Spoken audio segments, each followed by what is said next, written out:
ኧረ በጣም ተአምራዊ የሆነ ነገር እየተነጋገርን ነው ከደምሮ ጋር። በዚህ አጋጣሚ ከመጣ አይቀር በቅዱስ ሚስጥርና በቅዱስ ሚስጥር አጠቃላይ በቁርባን እና በጥምቀት ላይ ያለው ምልከታ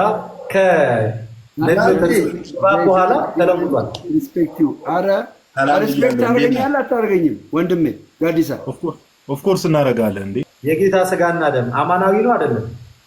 አማናዊ ስለሆነ እኮ ነው እስራኤሎች የሸሹት። ደም ያራዳ ልጅ ደም። እንግዲህ አሁን ደሜ ወደ ትምህርቱ ልንሄድ ነው። ጴጥሮስ ምን ያደረገ? ሐዋርያት ሥራ ምዕራፍ 2 ላይ እንደዚህ ሆነ። እንደዚህ አለ፣ እንግዲህ ይህን እናንተ የሰቀላችሁትን አለ ቁጥር 36 ላይ ኢየሱስን እግዚአብሔርም ጌታ ክርስቶስም እንዳደረገው የእስራኤል ወገን በእርግጥ ይወቃል። ይህንንም በሰሙ ጊዜ ልባቸው ተነካ። ጴጥሮስና ሌሎችም ሐዋርያት ወንድሞች ሆይ ምን እናድርግ አሏቸው አለ። ጴጥሮስም ንስሐ ግቡ፣ ኃጢአታችሁ ይሰረይ ዘንድ እያንዳንዳችሁ በኢየሱስ ክርስቶስ ስም ምን በሉ አለ፣ ተጠመቁ። ስለዚህ ጥምቀትን አዘዘ። የመንፈስ ቅዱስንም ስጦታ ትቀበላላችሁ አለ። የተስፋውም ቃል ለእናንተ ለልጆቻችሁ ነው፣ ጌታ አምላካችንም ወደ እርሱ ለሚጠራችሁ በሩቅም ላሉት ሁሉ ነውና አላቸው። በብዙ ሌላ ቃል ምስክር ከዚህ ጠማማ ትውልድ ዳኑ ብሎ መከራቸው። ቃሉንም የተቀበሉ አለ ቁጥር 41 ላይ ተጠመቁ። በዚያም ቀን 3000 የሚያሉ ነፍሳት ተጨመሩ አለ። ወዴት ተጨመሩ?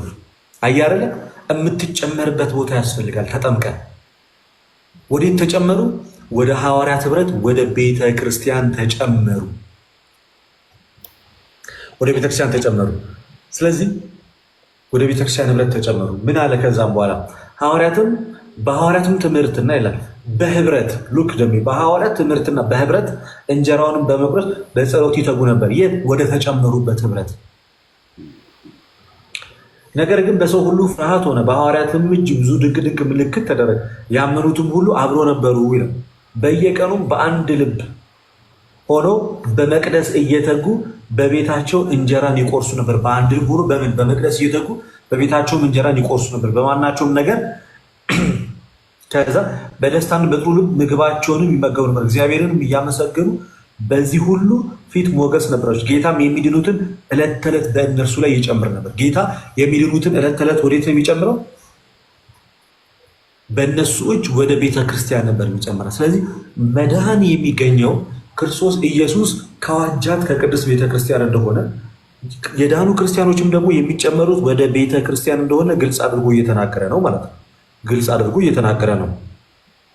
እንደገና ጳውሎስ በአንደኛ ጢሞቴዎስ ምዕራፍ 3 ቁጥር 15 ላይ እንደዚህ ነው፣ ብዘገይም ይላል በእግዚአብሔር ማደሪያ ቤት እንዴት መኖር እንደሚገባ ታውቁ ዘንድ እጽፋለሁ አለ። ቤቱም የእውነት አምድና መሰረት የሕያው እግዚአብሔር ቤተ ክርስቲያን ነው ይላል። ቤቱም የእውነትና አምድና መሰረት የሕያው እግዚአብሔር ቤተ ክርስቲያን። ስለዚህ ክርስቶስ መንግስቱን መስርቷል። ለነዛ መንግስት ካህናት፣ አገልጋዮች፣ ሐዋርያትን ሰጥቷል። ሐዋርያቶቹ እየሰበኩ ሰዎችን የሚያመጡት ወዴት ነው?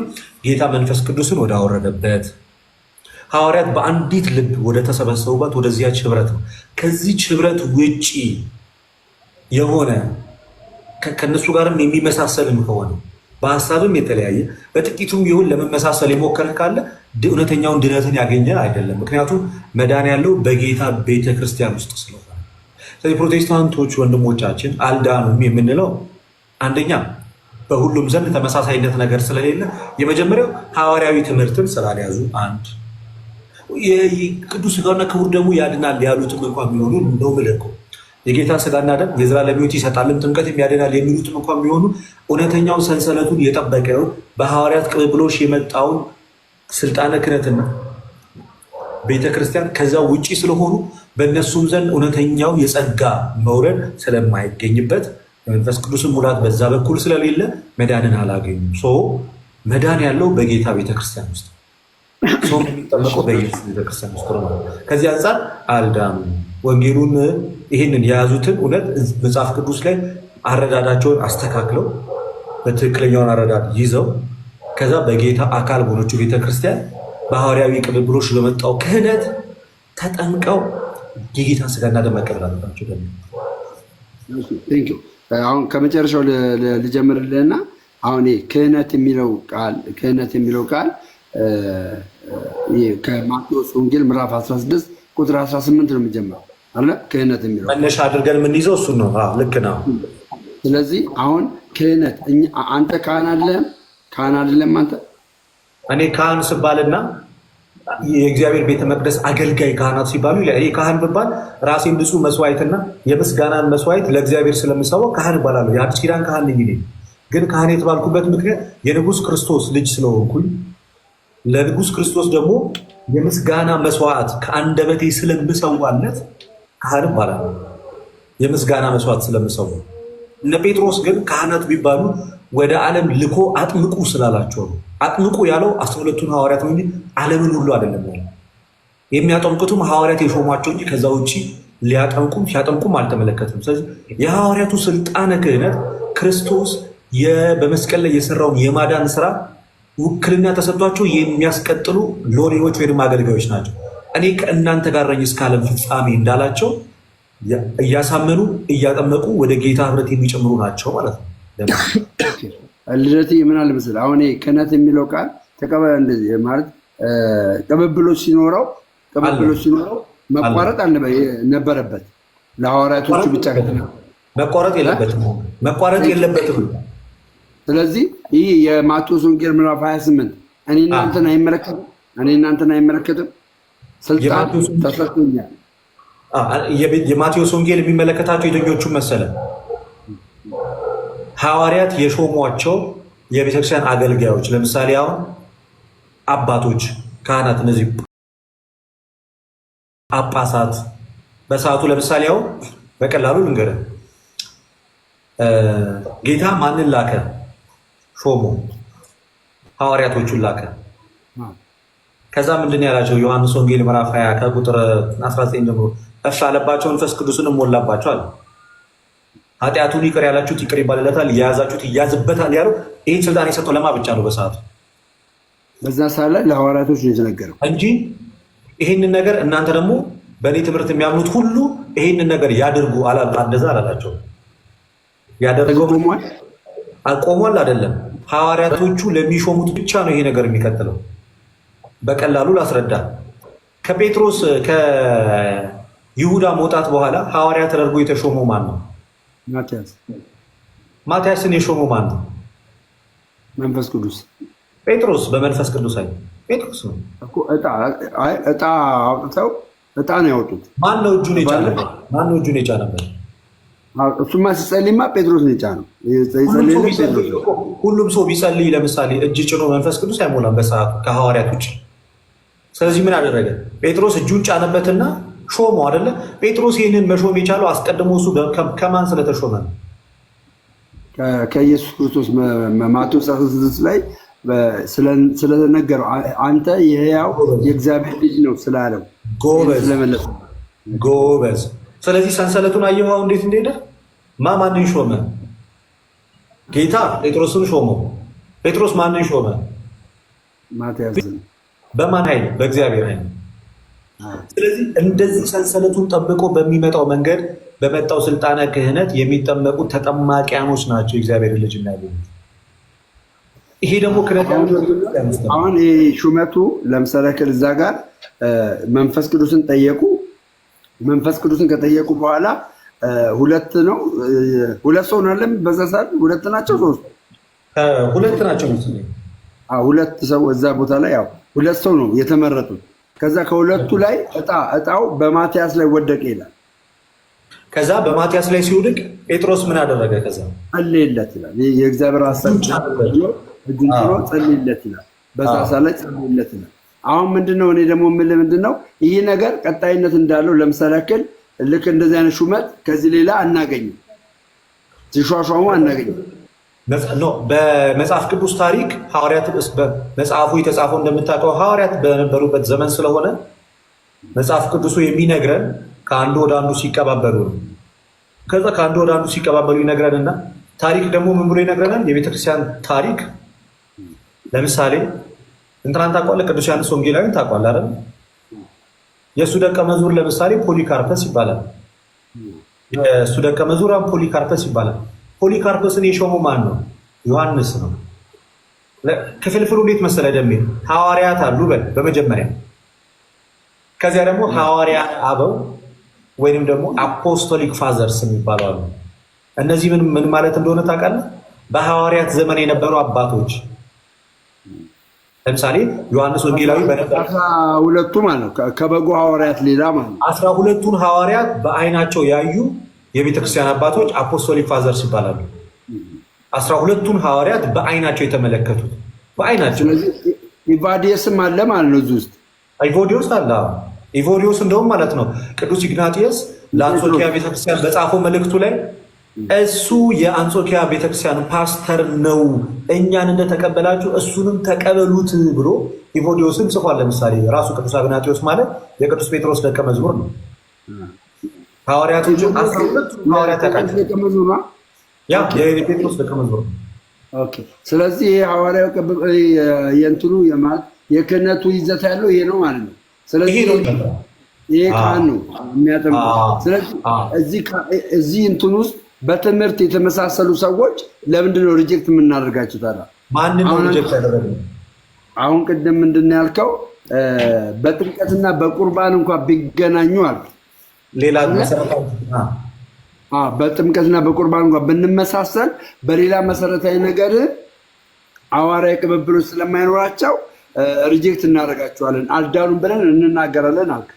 አሁን አንተ የምትለውን ከተቀበልን ቅብብሎችን ከተቀበልን ለምንድን ነው ሪጀክት የምንደረገው? አንድ እንዳንሆን የሚያደርገን ምንድን ነው?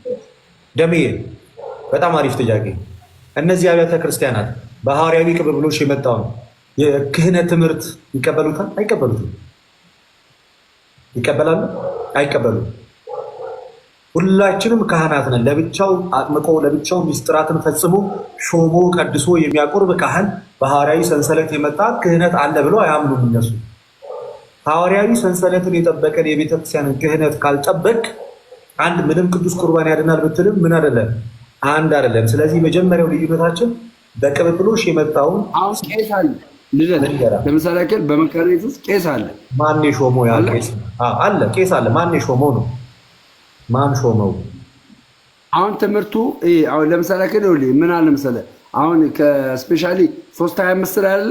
ከ325 በኋላ ነው ጉባኤቶች ከሐዋርያ ማለት ሐዋርያ ስራ ምዕራፍ ስንት ላይ ነው የመጀመሪያው ጉባኤ? ከዛ 325 ነው። ሁለተኛው ጉባኤ 11 ላይ ሁለተኛው ጉባኤ 325 ላይ የሚጀምረው አለ። እስከ 325 ምንም አይነት ቤተክርስቲያን ተከፋፍሎ አናይም ነበረ። የተከፋፈለች ቤተክርስቲያን አናይም ነበረ በስም ደረጃ። አሁንም ቤተክርስቲያን እንኳን ተከፈለችም አይዘ ይሄ ቃል የዛን ጊዜ ተከፍላ ሳይሆን ቤተክርስቲያን ተከፍላ ሳይሆን ከቤተክርስቲያን ሰዎች ወጥተው ነው እንጂ አትከፈልም። የጌታ ቤተክርስቲያን አንዲት ናት። የጌታ ቤተክርስቲያን አንዲት ናት። አልተከፋፈለችም፣ አትከፈልም። ሁሉም ግን ከአንዲቷ ቤተክርስቲያን እየወጣ የየራሱን ብራንች ከፈለ።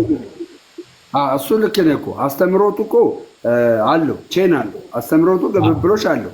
ግን ስያሜው አሁን ለምሳሌ ካቶሊኮ የሚል ነበራ የመጀመሪያው የቤተክርስቲያን ስም። አሁንም ነው ካቶሊኮ ሳይሆን ካታሆሊክ ዓለም አቀፋዊ አሁንም ተብላ ትጠራለች። አሁንም እንደዛ ተብላ ትጠራለች። የእኛ ቤተክርስቲያን የኦርቶዶክስ ተዋሕዶ ቤተክርስቲያን እኔ ያለሁባት ቤተክርስቲያን ካታሆሊክ ወይ ዓለም አቀፋዊ ቤተክርስቲያን ከዓለም አቀፋዊ ቤተክርስቲያኑ አንዷ ናት የኔ ቤተክርስቲያን። ካታሆሊክ ማለት ዓለም አቀፋዊ ማለት ነው። ይሄ አሁንም ቤተክርስቲያን የምትጠራበት ስም ነው፣ አሁንም ድረስ ዛሬም ድረስ። ስለዚህ እኛ ወደ ካታኮሊክ እንዳንገባ የሚያደርገን ምንድን ነው? አሁን ኢስተር ኦርቶዶክስ ካታኮሊክ ውስጥ የለችም የለችም። ስለዚህ አልዳነችም እሷ ብለን የምትለው በሚስጥራት ስለምንለይ አሁን እኔ በኢስተርን ኦርቶዶክስ ዙሪያ ላይ ስናገር ጥንቃቄ የተሞላው ንግግር ነው የምናገረው። ምክንያቱም ኦልሞስት ያለንበት ነገሮች ሆሊ ኮሚኒየን ወይም ህብረት የለንም። ሚስጥራት አብረን አንካፈልም። ሚስጥራት አብረን ቅዱስ ቁርባን አብረን አንካፈልም። ምንም ሆሊ ኮሚኒየን የለንም። ስለዚህ ህብረት ዩኒየኑ ስለሌለ በዚህ ሰዓት ላይ እኔና ኢስተርን ኦርቶዶክስ ተዋሕዶ ቤተክርስቲያን አንድ ነን ወይም ኢስተርን ኦርቶዶክስ ተዋሕዶ ቤተክርስቲያን ያሉ ሰዎች ድነዋል ብዬ አልናገርም። ወይም ደግሞ በዩኒቨርሳሏ ቤተክርስቲያን ውስጥ እነሱ አሉ ብዬ አልናገርም። አሌስ አሁን ልክ እንደዚህ ልክ ኢስተርን ኦርቶዶክስን ባየህበት አመለካከት እዚህ ጋር አንተ በምትለው በሚስጥረ ቁርባን የሚያምኑ በጥምቀት የሚያምኑ በወንጌላውያን ውስጥ ያሉ አሉ ዲኖሚኔሽን ልክ እነሱንም አልዳኑም ነው የምትለው። ኢስተር ኦርቶዶክስን አልዳኑም። ኢስተር ኦርቶዶክስን ለምሳሌ እንደ ፕሮቴስታንቱ አይደለም ምን የማያል ምን ስላት እሷ ምን ስላላት ነው እንደ ፕሮቴስታንት የምታያል?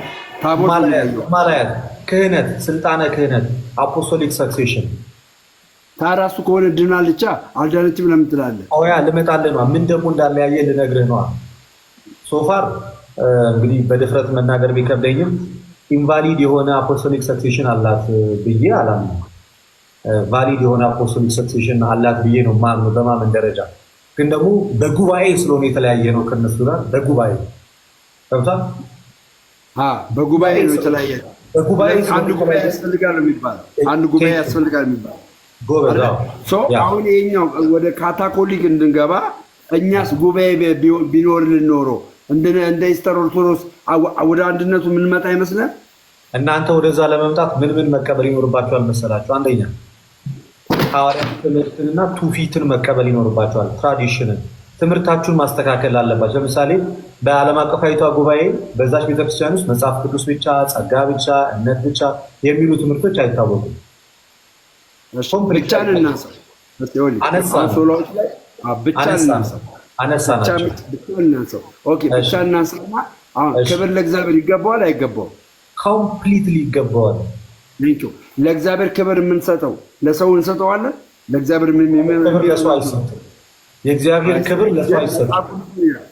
መጽሐፍ ቅዱስ ምን ይላል? ክብር ለሚገባው ክብርን ስጡ ይላል። ለሚገባቸው ክብር እንሰጣለን። እኮ በዝደሚያ የእግዚአብሔርን ክብር ግን ለሰው አንሰጠው። አሁን ብቻ የሚለውን አየህ እዚህ ጋር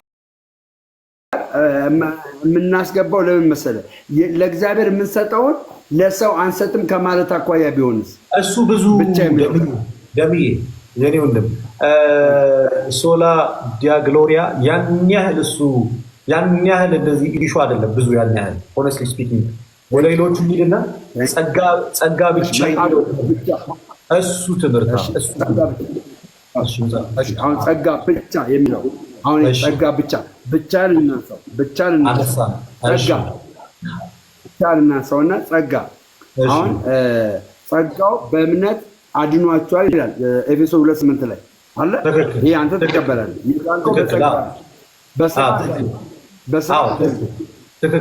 አሁን ለምሳሌ ዲያቆን ያደርጋል አበቃስ ገጽ 120 አካባቢ ላይ ማንም ሰው ይላል ማንም ሰው በስራ አልዳነም ይላል። ማንም ሰው ኦርቶዶክስ በስራ አልዳነም ይላል። የዳነው በምኑ ነው ይላል? በእምነት ነው የዳነው። በእምነት ሲድን ደግሞ ጸጋው በእምነት ነው ያዳነን ይላል። ኤግዛክትሊ ጸጋው ደግሞ የምናገኘው በሚስጥራት በኩል ነው ይላል።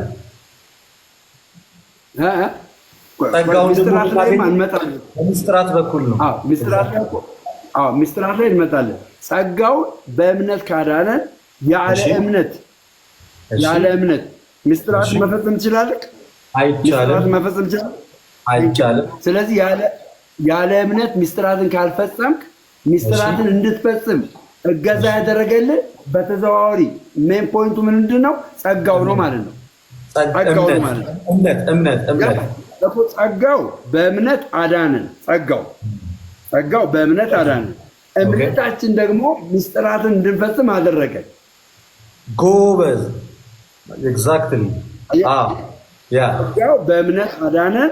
እምነታችን ደግሞ ምንም እንድንፈጽም አስቻለን። ሚስጥራትን እንድንፈጽም አስቻለን። ገባ? አሁን ብቻ የሚለው ቃል የገባው ከዚህ አሁን ከነገርኩ ውጪ ሌላ ነገር እንዳይገባ ከማለት አኳያስ ቢሆንስ የሚለውን ያዝልኝ። አሁን ደግሞ እዚህ ጋር አንድ ነገር ላስተካክልልን። አንተ ያልከው በእጅጉ በጣም ቀናና ኦልሞስት ኦርቶዶክሳዊ እይታ ነው። ብቻ የሚለው የፕሮቴስታንቱን ትምህርት እኛ ኦርቶዶክሳውያን ክርስቲያኖች በመጀመሪያ ደረጃ የምንቃወመው ለምን መሰለህ? ከሚስጥራት ስለሚለየን ቅዱስ ሚስጥር ወደ ጎን ስለሚያደርግብን ኤክስክሉድ ስለሚያደርግብን ብቻ የሚለውን የምንቃወመው በመጀመሪያ ደረጃ በእምነት ብቻ ሲል ጥምቀት አያድንም እያሉ ስለሆነ በእምነት ብቻ የጌታ ስጋና ደም የዘላለም ሕይወት አይሰጥም እያሉ ስለሆነ ብቻ የምትለዋን ትምህርት ጸጋ ብቻ ልጨርስልህ፣ እምነት ብቻ የምትለዋን ትምህርት ስህተት ነው የምንለው የመጀመሪያው ሜን ፖይንታችን ገድላትን ለመጨመር ወይ ስራ ለመጨመር ወይ የሆነ ነገር ለመጨመር ሳይሆን ከሚስጥራት ስለሚለዩና ስለሚለዩ በዋነኝነት እኔ የምልህ ደግሞ ምንድነው አንድ ሰው ከዳነ በኋላ የመጠመቅ ኦፖርቹኒቲ እያለው የመጠመቅ ኦፖርቹኒቲ እያለው ካመነ በኋላ ከዳነ በኋላ ሳይሆን ካመነ በኋላ በላይ ካመነ በኋላ ድኗል ነው የምንለው አይደል? ካመነ በኋላ ድኗል። የዳነ ሰው ደግሞ መገለጫው ምንድነው? መጠመቅ አለበት አይደለም? ምንድነው? ባመነ ሰዓት አይደለም፣ አምኖ በሚጠመቅ ሰዓት ነው የሚድነው። እሺ እንደዛማ ከሆነማ እንትን ኤክስፕላኔሽን ይሆንብናል። ምን አሁን ለምሳሌ ግን እኔ ወደ ኦርቶዶክስ መጣሁ አለ እንደመጣሁ አልጠመቅም አለ እማራለሁ። ተምረህ አምነህ ስትመጣ ትጠመቃለህ። ይሄ ጊዜ አለው የለውም? የምትማርበት ጊዜ አለው አይደል? እንደ ያመንክ ሰዓት ለደሜ ምን አለ መሰለህ፣ እዚህ ጋር ትንሽ ነገር ላጥራልህ፣ ይቅርታ አድርግልኝና ሐዋርያው ጳውሎስ ሲናገር ማመን ከምንድን ነው ይላል?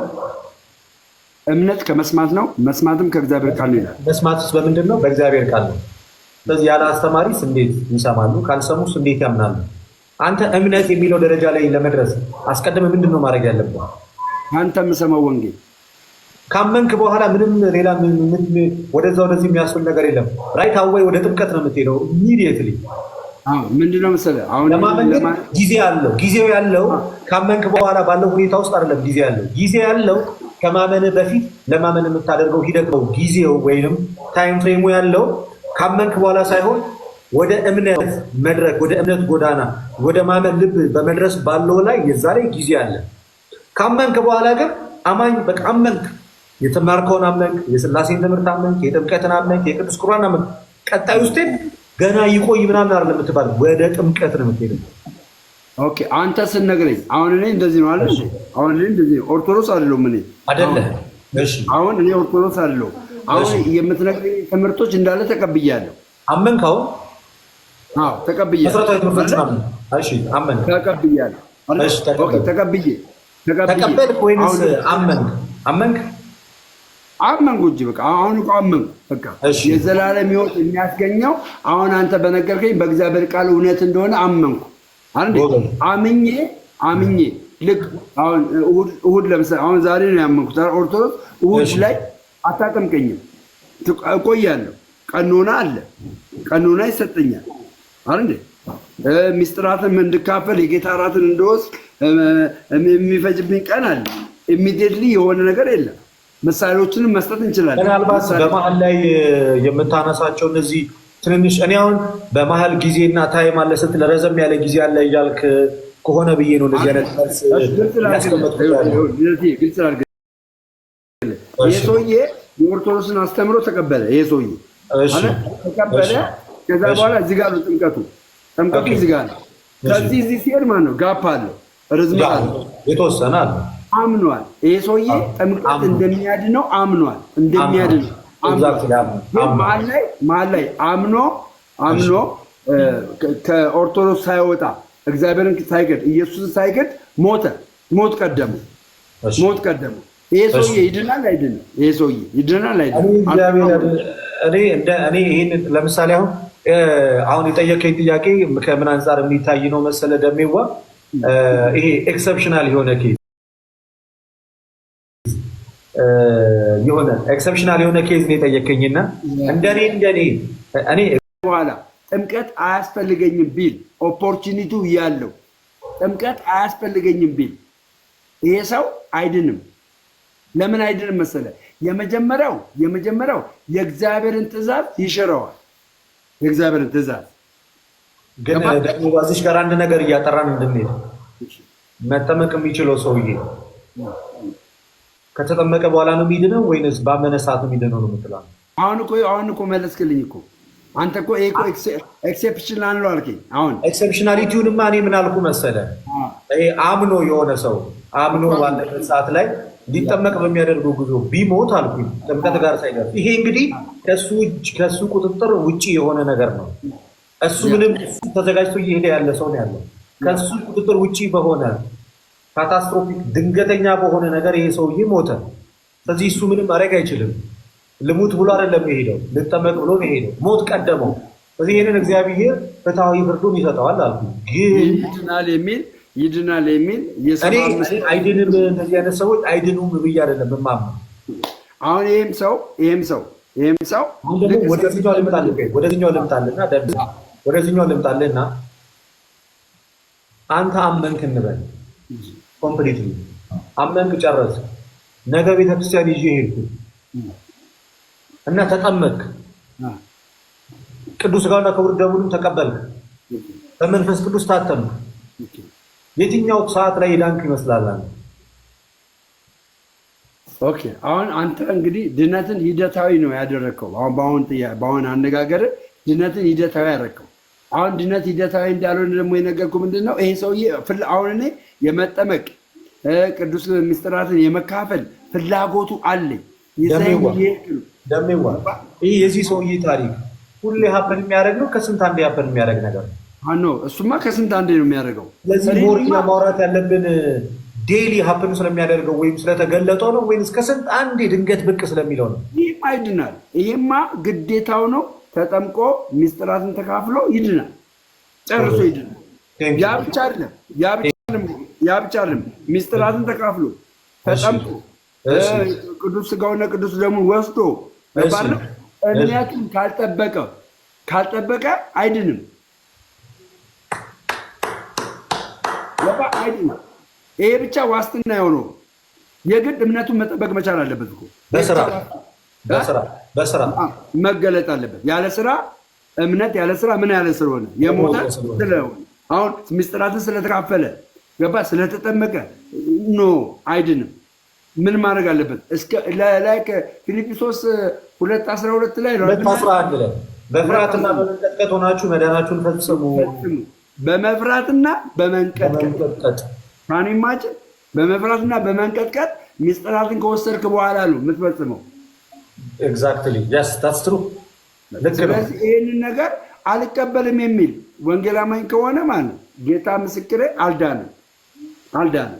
ስለዚህ ወደ ካታኮሊክ የምትለዋ ቤተክርስቲያን እንዳንመጣ እንግዲህ ልክ እንደ ምስራቅ ኦርቶዶክስ እኛንም ብታስበንና ወደዚያ ምኞቴ ነው። በጣም ጥያቄ ካለ ደግሞ ጠይቀኝ። አንተ ደግሞ በጣም አንድ ኮመንቱን ልክፈትና እስኪ የህዝቡን ስሜት ልመልከተው። አሁን ስለተማማረን ይህ በጣም በእውነት እጅግ በጣም የኔ ኮመንት ክፈቱ። እጅግ በጣም ማለት ኮሜንት ክፈቱ። እኔ ጋርም ኮሜንት ክፈቱ። በጣም ደስ የሚል ጭንቄ ጨምሯል ጓደኛዬ፣ ጭንቄ ጨምሯል። ኧረ የመጨረሻ ደስ የሚል ደሜ ይጠመቅልን የምትሉ ይላል እዚህ ጋር ኮሜንት ላይ። ካታኮሊኩን የደሜ ፍላጎት እቺ ካታኮሊክ የምትለው ቤተክርስቲያን ማየት ነው ህልሜ። ጌታ በእሷን እኮ ታዲያ ወደዛ እኮ ነው እየጠራሁ ያለሁት። እንደሚዋኔ እኔ አንድ ነገር ወደዛች እንዳትገባ የከለከለህ ነገር ፕሮቴስታንቱ ምን መሰለህ? አንደኛ እነዚህ ብቻዎቹ ከሐዋርያዊት ቤተክርስቲያን ነጥሏቸዋል። ሁለተኛ ክህነትንና አፖስቶሊክ ሰክሴሽን ለሁለት ነገር ይጠቅማል። ደሜዋ ሐዋርያዊ ቅብብሎች፣ በሐዋርያዊ ቅብብሎች ሁለት ነገሮችን ታገኛለህ። ሁለት እጅግ በጣም መሰረታዊ የሆኑ ነገሮችን ደሜ። አንደኛ አፖስቶሊክ ፌዝ ወይም ሐዋርያዊ እምነት። በሐዋርያዊ ቅብብሎች ሁለት እጅግ ወሳኝ ነገሮችን ታገኛለህ። አንደኛው አፖስቶሊክ ፌዝ ወይም ሐዋርያዊ እምነት፣ ሁለተኛው አፖስቶሊክ ሰክሴሽን ውስጥ ሌላኛው ፕሪስትሁድ ወይንም ደግሞ የክህነት ቅብብሎችን ታገኛለህ። ክህነትንና እምነትን ክህነት በእምነት ውስጥ አሁን የሚለየን ምንድን ነው መሰለህ? አሁን የሚለየን የክህነቱ ነው። ገባ? እኛ እንግዲህ የንጉሥ ካህን ቅዱስ ሕዝብ አድርጎ የሚለንን ለራሳችን ነው ካለም በኋላ እዚህ ጋር ደግሞ ማለት በሐዋርያዊ ቅብብሎች የመጣውን ነገር ደግሞ የሚቀበሉ ቤተክርስቲያኖች አሉ። ኢስተርን ኦርቶዶክስ ለምሳሌ ይህን የሚቀበሉ አሉ። እነሱን የኦሪየንታል ኦርቶዶክስ ላይክ በእንትን አልዳነችም እንደምትለው ሁሉ እኛም እዚህ ጋር የተቀበልነውን ነገር አልዳናችሁም ካልከን ሁለታችን ደግሞ የሚያስታርቀን አንድ ሀሳብ ይኖራል። ያም ሀሳብ እንግዲህ አንድ ጉባኤ እግዚአብሔር ነው ያድርገው እንጂ አንድ ጉባኤ ከተፈጠረ የእውነቴን ነው የምልህ ሥላሴ አማኞች አንድ ይሆናሉ። ሥላሴ አማኞች በሥላሴ ምናምን አማኞች አንድ እንሆናለን። አንድ ጉባኤ ጉባኤያት እንግዲህ የመጨረሻው ጉባኤ የተከናወነበት ስፔሻሊ 15ኛው ወይ እንደዚህ ሰባት አለ 7 ጉባኤ ነው የተደረገው። አጠቃላይ እኛ እንደ ዩኒቨርሳል ቤተክርስቲያን የምንቀበለው 3 ኢኮኖሚካል ካውንስሎችን 3 ካውንስሎችን የመጀመሪያው ካውንስል በ325 በኒቅያ የተካሄደው ነው። ሁለተኛው ካውንስል ደግሞ በዚህ በኤፌሶን የተዘጋጀውን በ450 የተደረገውንና ከ450 በፊት በ385 በቆስጠንጢንያ የተደረገውን እነዚህ 3ቱን ዓለም አቀፍ ጉባኤ እንቀበላለን። አዎ አሁን እነዛ ጉባኤቶች እንግዲህ የማትቀበሉ እነዛ ለምሳሌ 4ቱን የማትቀበሉ ጉባኤቶች ላይ የነበሩ አባቶች አልተቀነሱም። እንደውም 481 ላይ 481 ላይ ኖ 381 325 እና 450 የመጀመሪያው ጉባኤ የመጀመሪያው የኒቅያ ጉባኤ ላይ የኬልቄዶን ጉባኤ ላይ የኤፌሶን ላይ የነበሩ አባቶች እንዳለ ነበሩ። ሁሉም ነበሩ። ኤፌሶን ላይ ለምሳሌ አልነበሩም። ቅዱስ ቄርሎስ አልነበረም። ለምሳሌ ቅዱስ ቄርሎስ ኤፌሶን ጉባኤ ላይ ነበረ። በ450 ቅዱስ ቄርሎስ ኤፌሶን ጉባኤ ላይ ነበረ። ስለዚህ በኤፌሶን ጉባኤ ቄርሎስ ነበረ። ኒቅያ ጉባኤ ሶሪ፣ በጣም ይቅርታ አድርጉልኝ እና አንዴ 430 ላይ ሶሪ 430 ሶሪ አንዴ ገደሜ ክሊል ላድርግ፣ ስህተት ነው። በ325 ኒቅያ ጉባኤ፣ በ381 የቆስጠንጢንያው፣ በ330 ኤፌሶን፣ በ451 ደግሞ ካልሲደን ወይም የኬልቄዶን። ስለዚህ ቅዱስ ቄርሎስ በ430 ላይ የነበረው ቅዱስ ቄርሎስ በ451 ጉባኤ ላይ አልነበረም። ግን ማን ነበረ? የአሌክዛንድሪያው ሊቀ ጳጳስ በሰዓቱ የነበረው ቅዱስ ዲዮስቆሮስ ነበረ። እሱንም ጥርሱን አርግፈውት አባረውት ነው የወጣው። ተባሮ ነው የወጣው፣ ውሻ ተደርጎባቸው። ማን? ዲዮስቆሮስ። እሱ ደግሞ የአሁኑ አሌክዛንድሪያ በሰዓቱ የነበረችው የአሌክዛንድሪያ ቸርች እዛ ሊቀ ጳጳስ ነበረ። የኦሪየንታል ቸርች ናት ያቺ ቸርች። እና እሱን አባረሩት ነው የወጣው በሰዓቱ ተደብድቦ ጥርሱ ሁሉ ወልቆ። የኖሩ ሊኖሩ ይችላሉ ሆነስትሊ ስፒኪንግ፣ ግን ቤዚካሊ እኛ እንደ አጠቃላይ እንደ ኦሪየንታል ኦርቶዶክስ አማኝ የኬልቄዶንን ጉባኤ አንቀበልም። የሁለት ባህሪ ጉባኤ ስለሆነ እሱን አንቀበልም። ግን አሁን ለምሳሌ ግን የሁለት ባህሪ አሁን የኢየሱስ ክርስቶስ ኔቸር ማለት ነው። አሁን አንተ ስትገልጠው አንድ ባህሪ አሁን ከሁለት ባህሪ አንድ ባህሪ ከሁለት አካል አንድ አካል ብለህ ነው አንተ የምትገልጠው። ግን ደግሞ ከሁለት አካል አንድ አካል ሳይሆን ሲጀመር ኢኒሻሊ ያለው አንድ አካል ነው። አካሉ አንድ ነው። ከተዋህዶ በፊት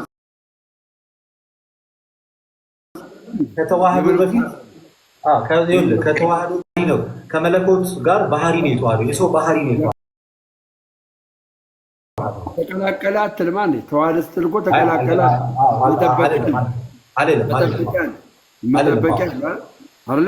መጠበቂያ አለ። አሁን አንተ በአገላለጽ አንድም ባህሪ በአገላለጽ ደረጃ አንድ ትለዋለህ እንጂ ስትገልጠው ግን ስትናገረው ግን ቱ ኔቸር አድርገህ ነው የምትናገረው። ቱ ኔቸር ስናገረው ቱ ኔቸር አድርገህ አልናገረውም። የመለኮት ባህሪ ይራባል። ላስረዳ እዚህ ጋር ቀደም ያልከው ወሳኝ ነጥብ አለ። ስናገረው ማሰሪያውን ነጥዬ አልናገረውም። ከሁለት ባህሪ አንድ ባህሪ መለኮታዊ ባህሪ የስጋ ባህሪ በተዋህዶ አንድ እያልኩ ነው የማወራው። ወይም ስግው ቃል እያልኩ ነው የምናገረው።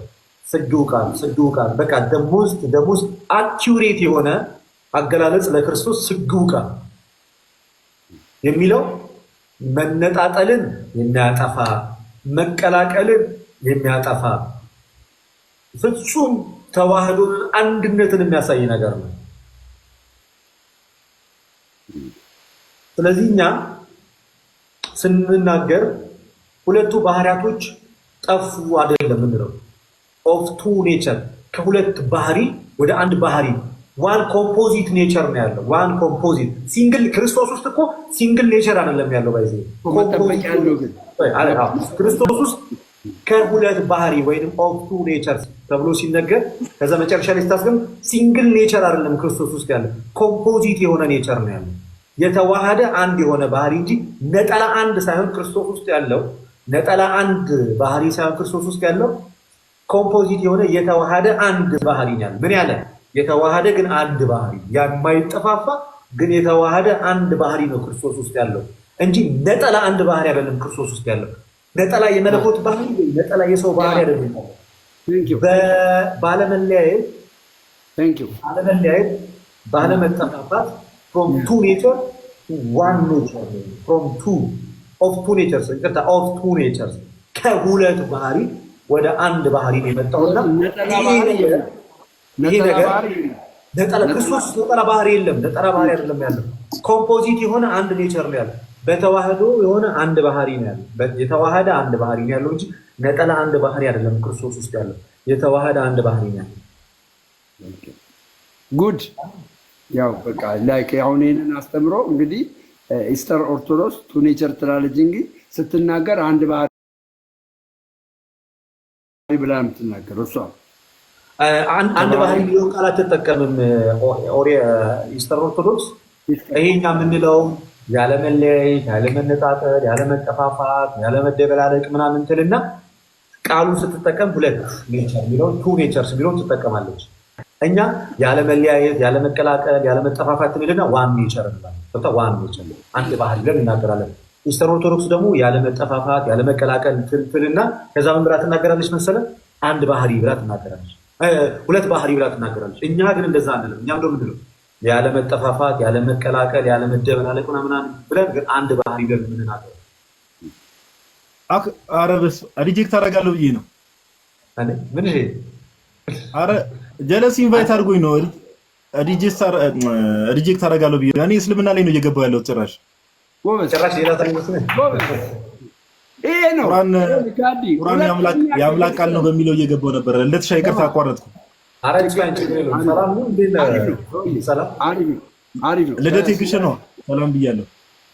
ሚውት አደረግሽኝ እንደ አባት እንደገባሽ በረከት ይደርብን። አሜን። በአንተ እንኳን አይመስለኝም። አይ ዶንት ቲንክ አስቀድመህ ንስሐ ግባ። ከኃጢአት ታጠብ። እሺ በቃ እንትን ልበል። ቅርብ ሰዓት ነው የገባው። እኔ አላወቅም ነበር ቅርብ ሰዓት መግባት። አይ ኖ ያን አይታይም ለብራዘር እንዴ 3 ሰዓት ሆኖኛል ከገባው። ትቆያለህ ብዙ ወይስ እንዴት ነው? ላይክ ፕላን? አይ ብዙ አልቆይም ሆነስትሊ ስፒኪንግ። በቃ ስጨርስ ሰዎቹን ወደ እኔ ላካቸው። በቃ እኔ ልመለስ መሰለኝ ወደዛው። በቃ ችግር የለውም። እኔ ኦልሞስት ወደ መጨረሱ ብዙ አልቆይም። ጠላይ ስለሆነ የገባሁት። እኔ ሰላም አትለኝም እንዴ በጌታ ስም? ደሜ እኮ እንደ ጆሲ ስታክ ያረክ መስሎኛል። ደሜ ያማን ነው ብሮስኪ? ኧረ በጣም ታምራዊ የሆነ ነገር እየተነጋገርን ነው ከደምሮ ጋር። በዚህ አጋጣሚ ከመጣ አይቀር ስታክ አድርጊያለሁ እንዴ ጋይስ? አንተ ሰልም በእናትህ ይሄ ነው ስታክ ጆ በቅዱስ ሚስጥርና በቅዱስ ሚስጥር አጠቃላይ በቁርባን እና በጥምቀት ላይ ያለው ምልከታ በኋላ ተለውጧል። ሪስፔክት ዩ አረ ሪስፔክት አድርገኛለህ አታደርገኝም? ወንድሜ ጋዲሳ ኦፍኮርስ እናደርጋለን እንዴ በደንብ። የጌታ ስጋና ደም አማናዊ ነው ወይስ አይደለም? ደሜ there is no idea you know that me ደሜ አንዴ ደሜ የጌታ ስጋና ደም አማናዊ ነው አይደለም? አማናዊ ስለሆነ እኮ ነው እስራኤሎች የሸሹት። ደሜ ያራዳ ልጅ ደሜ ጆ ሰላም ብያለሁ ብሮስኪ። ጋዲዬ እንዴት ነው? ሁሉ ሰላም? ቅድም እያነሳው በቃ ናፍቃኝ። ኧረ ተጠፋፋን። አጀት መቼ ነው የሚደገሙ? ኧረ አጀት ምግቡ ግን የምር ይጣላል። በጣም አሪፍ ጋዲ በዚህ እኮ ፍሬንድ አይደለንም። ለዛ እኮ ነው የተጠፋፋ ነው። አረነን እንዴ ይሄ ሁለተኛ አሁን ፎሎ ባክ አድርጌያለሁ። ልደትሻ እንትን እንዳልላችሁ በቃ አንተ ሰውዬ አንተም ቶሎ ጨርስና አንተ እንዴት ነው ዲስኮኔክት ማድረገው? ዝም ብዬ ነው አይደለም። ፕሮፋይል ፖስት የምትለው ፕሮፋይል ነው። ከታች ገስት ማች የምትለዋን ንካት። ማች የምትለዋን ነው እቺ የቀለበት ምልክቷን አይደለም። ይኸውልህ ሙፈር አይደለም ጋዴ ማች የሚል አለ አይደል? ማች የሚለውን ንካና እሺ፣ ማች የሚለውን ንካው። ጌም ላይ ማች የሚለውን ከዛ ሴንድ እንደዚህ አድርገህ ጋዴ ኦኬ ነው ወጣ ካንሰል አድርገህ ፎሎ አድርጉ። እሺ ሁለተኛ አካውንቴ ነው ጋይስ። በቃ ቀጥሎ እሺ ደሜ የሆነች ትንሽ አንዴ ሀሳቧን ሰብሰብ ላድርጋት ብዬ ነው። ምን ጋር መሰለ እያወራ የነበረው ደሜ ቤተክርስቲያን ታሪክ ላይ ነው። የቤተክርስቲያን ታሪክ ስንመለከት ቅድም አሁን አንድ ያነሳኸው ወሳኝ ጥያቄ አለ። መካነ ኢየሱስ አልከኝ፣ ቄስ አለ አልከኝ። አዎ ለምሳሌ ቄስ ጥጋቡ ናቸው። ቄስ ትዕግስቱን አውቃቸዋለሁ። ለምሳሌ ያህል መካነ ኢየሱስ ላይ ያለ የእሳቸው ክህነት ከየትኛው ሐዋርያ እየተመዘዘ ነው? ባቸው አይታወቅም እኮ። እንደዛ ካልኩ እኮ የኢስተር ኦርቶዶክስም እኮ የኢስተርን ኦርቶዶክስማ አልኩ እኮ። የኢስተርን ኦርቶዶክስ ከሐዋርያው እንድርያስ ከ12ቱ ሐዋርያት አንዱ ከሆነው ከእርሱ የሚመዘዝ ነው ካልተሳሳትኩኝ። ስለዚህ አንድ ነን በላ። እንደዛ ከሆነ አንድ ያልሆነው በምን መሰለ? ጉባኤው ይሄ የኬልቄዶኑ ጉባኤ የለየን በሚስጥረ ክህነት አይደለም ወይ በሚስጥረ ቁርባን አይደለም። የለየን በነገረ ክርስቶስ ነው። ነገረ ክርስቶስ ደግሞ እጅግ በጣም ሴንሲቲቭ ትምህርት ነው። ይኸውልህ ኢስተርን ኦርቶዶክስ ክህነት ላይ ችግር ባይኖርባት ማለት የክህነት አስተምሮ ላይ ችግር ባይኖርባት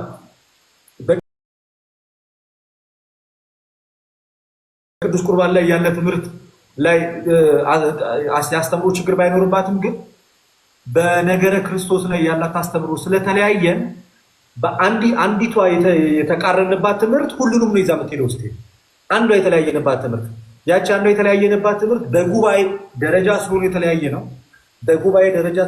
ነው። አብረን ህብረት አናደርግም።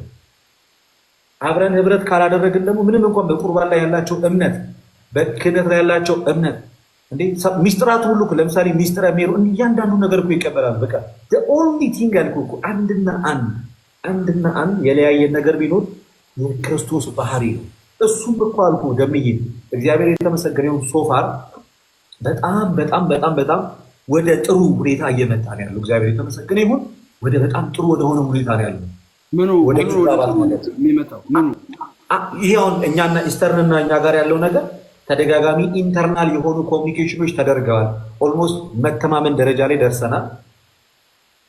ጆሲ አቴንሽን በጣም እየሰረክ ነው።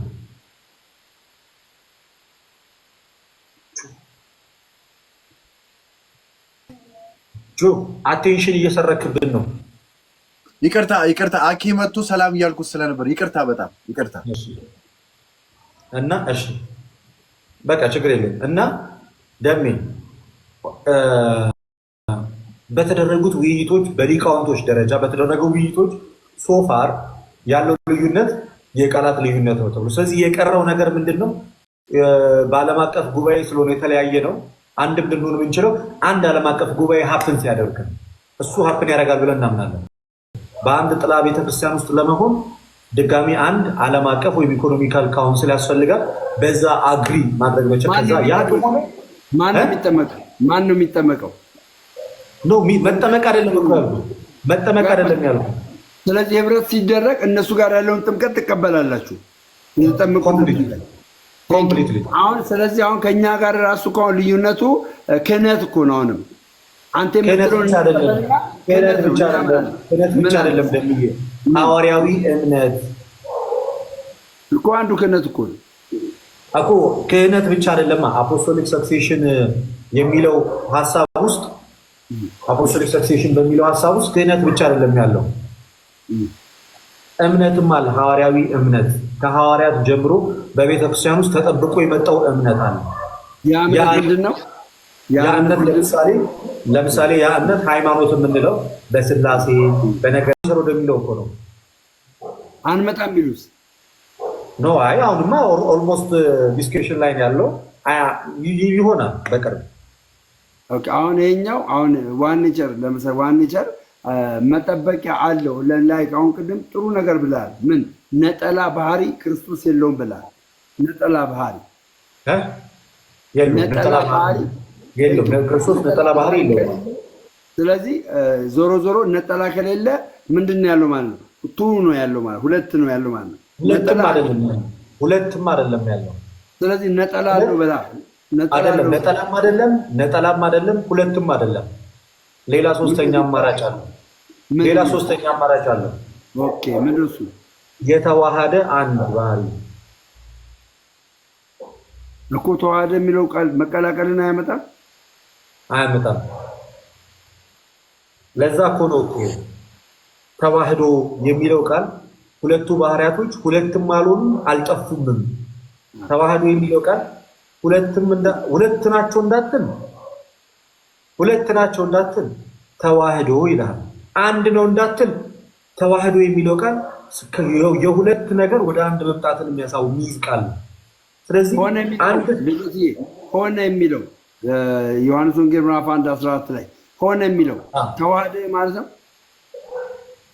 በቃ ነው ቃልም ስጋ ሆነ ማለት ኦፍኮርስ ተዋህዶ ነው። በቃ ባጭሩ ቃል ስጋ ሆነ ማለት ያ ነው ተዋህዶ። በቃ ከሁለት ባህሪ ወደ አንድ ባህሪ መጣ። ከሁለት ባህሪ ወደ አንድ ባህሪ ወደ ሁለት መለኮትነቱም አልጠፋም፣ የስጋ ባህሪም አልጠፋም። ግን በተዋህዶ አንድ ሆነ። ነጠላ አንድ ሆነ ሳይሆን ኮምፖዚት የሆነ አንድ የተዋሃደ አንድ ባህሪ። ነጠላ ባህሪም አይደለም፣ ሁለት ባህሪም አይደለም። የተዋሃደ አንድ ባህሪ፣ ያልተጠፋፋ የተዋሃደ ነጠላ ያልሆነ የተዋሃደ አንድ ባህሪ። ልደት ከነገረኝ አኳያ ምንድነው እንግዲህ ጋይስ እዚህ ጋር ልደት ከነገረኝ አኳያ ክህነትና ባህሪ በክህነትና በባህሪ አንድ ከሆነ ሌሎች ለምሳሌ ደሜዋ ውስጥ ዲቴል ውስጥ እንግባ ከተባባልን እንደ አጠቃላይ ሃይማኖት የተባለውን ነገር ማመን ባጭሩ ግልጽ ሳደርገው ሃይማኖት የሚለውን እንደ አጠቃላይ ያንን የሐዋርያትን እምነት ሙሉ ለሙሉ ኮምፕሊትሊ መቀበል፣ ትውፊት መጽሐፍ ቅዱስ ላይ ያለን በመዳን ትምህርት፣ በስላሴ፣ በቁርባን፣ በጥምቀት እነዚህ ትምህርቶች ላይ ያለን ነገር ምን እናደርጋለን? እንስማማባቸዋለን። በነገረ ክርስቶስ ላይ ያለን እምነት እናስተካክላለን። በመዳን ትምህርት ላይ ያለን ትምህርት ክሊር እናደርገዋለን። በመዳን ትምህርት ላይ ያለንን እያንዳንዱ ነገር ክሊር። ሰዎች ግራ እንዳይጋቡ አንድ ጥያቄ ጠይቀና ከዛ በኋላ ጀስት ፈታ እንላለን ማለት ነው። እሺ ክርስቶስ ኢየሱስ አንድ ጊዜ የማልደው ምልጃ አንድ ጊዜ የማልደው ያ ምልጃ የማስታረቅ ነው አይደል? በሰውነቱ ከራሱ ጋር ነው ያስታረቀው። ራሱ መለኮት ስለሆነ ማለት ነው። አንድ ጊዜ ፈጸመው ማስታረቅ ለዘላለም ይሆናል አይሆንም? አንዴ ሁለት ነገር ለይልኝ ደምዬ እንዳይቀላቀል። የኔ ወንድም አንዴ ያደረገው ምልጃ ወይንስ አንዴ ያደረገው ማስታረቅ? ሁለቱን ለይልኝ፣ ለያቸው ሁለቱን። ስለዚህ አሁን የምልጃን ትርጉም ነው ማለት ነው የሚያመጣልን። አንዴ ያደረገው የማስታረቅ ሱሪያ ለዘላለም ይሰራል። የስ እሱ እሱኛው ማስታረቅ ምልጃ አይደለም። እሱ የቤዛነት ስራ ነው፣ የመስዋዕትነት ስራ ነው። ግን ደግሞ ከጠየቀኝ ዮሐንስ ወንጌል 17 ላይ ያለውን አመጣለሁ። ዮሐንስ ወንጌል 17 ላይ አባቱ እኔና አንድ እንደሆንን ከቃላቸው የተነሳ አንድ የሆኑ ዘንድ ስለነርሱ ለምናለሁ አለ። ስለነርሱ ብቻ ሳይሆን በስሜም ስለሚያምኑት ጭምር ነው ብሎ የተናገረው ንግግር ያ ምልጃ ያ ጸሎት አንዴ ነው የተደረገው፣ ግን ለዘላለም ይሰራል። አንዴ ነው ያ ጸሎት አንዴ ደም ልጨርስልኝ ያ የሊቀ ካህናት ትልቁ ጸሎት ማለት ነው። ያ የሊቀ ካህናት ትልቁ ጸሎት ጌታ አንዴን ያደረገው ግን እስከ ዓለም ፍጻሜ ይሰራል። ለምሳሌ እሱን የቤተክርስቲያናችን የዮሐንስ ወንጌል አንድምታ ጌታ ሲናገር ምን ቀጥሎበታል? በስሜም ስለሚያምኑትም ጭምር ነው ሲል በሐዋርያት ስብከት አምነው ወደ ቤተክርስቲያን ለሚጨመሩት አዳዲስ አማኞችና እስከ ዓለም ፍጻሜ ለሚነሱት ክርስቲያኖችን ጭምር ያገለግላል። ያ የአንድነት ጸሎት ስለሆነ ኃያል ጸሎት ነው። የሊቀ ካህናት ጸሎት ነው። ጸሎቱም ለአንድነት የተጸለየ ጸሎት ነው። ስለዚህ ይሰራል እሱ ጸሎት። ስለዚህ ያ ልመና አንድ ጊዜ የፈጸመው ልመና አሁንም ይሰራል። ኦፍኮርስ ደግሞ ደጋግሞ ማድረግ አይጠበቅበትም፣ ግን ይሰራል። አንድ ጊዜ ይሰራል። ስለዚህ ኢየሱስ ምንድን ያደረገው? አንድ ጊዜ ለምነዋል። አንድ ጊዜ ደግሞ በሞቱ ሮሜ 5:10 ላይ አንድ ጊዜ በሞቱ ከእግዚአብሔር ጋር አስታርቆናል። አንድ ጊዜ እሱ ግብሩ ነው። ኦፍኮርስ ነው። እሱ ኦንቶሎጂካል ክሪስቶሎጂ እሱ ኦፍኮርስ ግብሩ ነው። ቴንክ ዩ። ኢየሱስ አሁን ላይ ልመና ሲፈርድ ግን አንድ ጊዜ የሚፈርደው ፍርድ ነው ወይስ ደግሞ ዕለት ዕለት ነው የሚፈርደው? ቀን በቀን ነው የሚፈርደው? እንግዲህ ምን ጠብቃት ዳግም ይመጽእ በስብሐት ይኮንን ሕያዋነ ወሙታነ እንሆ ዳግመኛ ይመጣል በሙታንና በሕያዋን ላይ ይፈርዳል ተብሎ ምን ጠብቃት ያቺ ፍርድ አለች። ከዛ በፊት ግን ክርስቶስ ጊዜያዊ ፍርድን ሲያስተላልፍ በቅዱስ መጽሐፍ ተመልክተናል። ለምሳሌ ያህል በዚህ በሉቃስ ወንጌል 23 ላይ ዛሬ ከኔ ጋር በገነት ትኖራለህ ብሎ ይሄ ጊዜያዊ ፍርድ ነው ያስተላለፈው። ትልቅ ፍርድ ነው።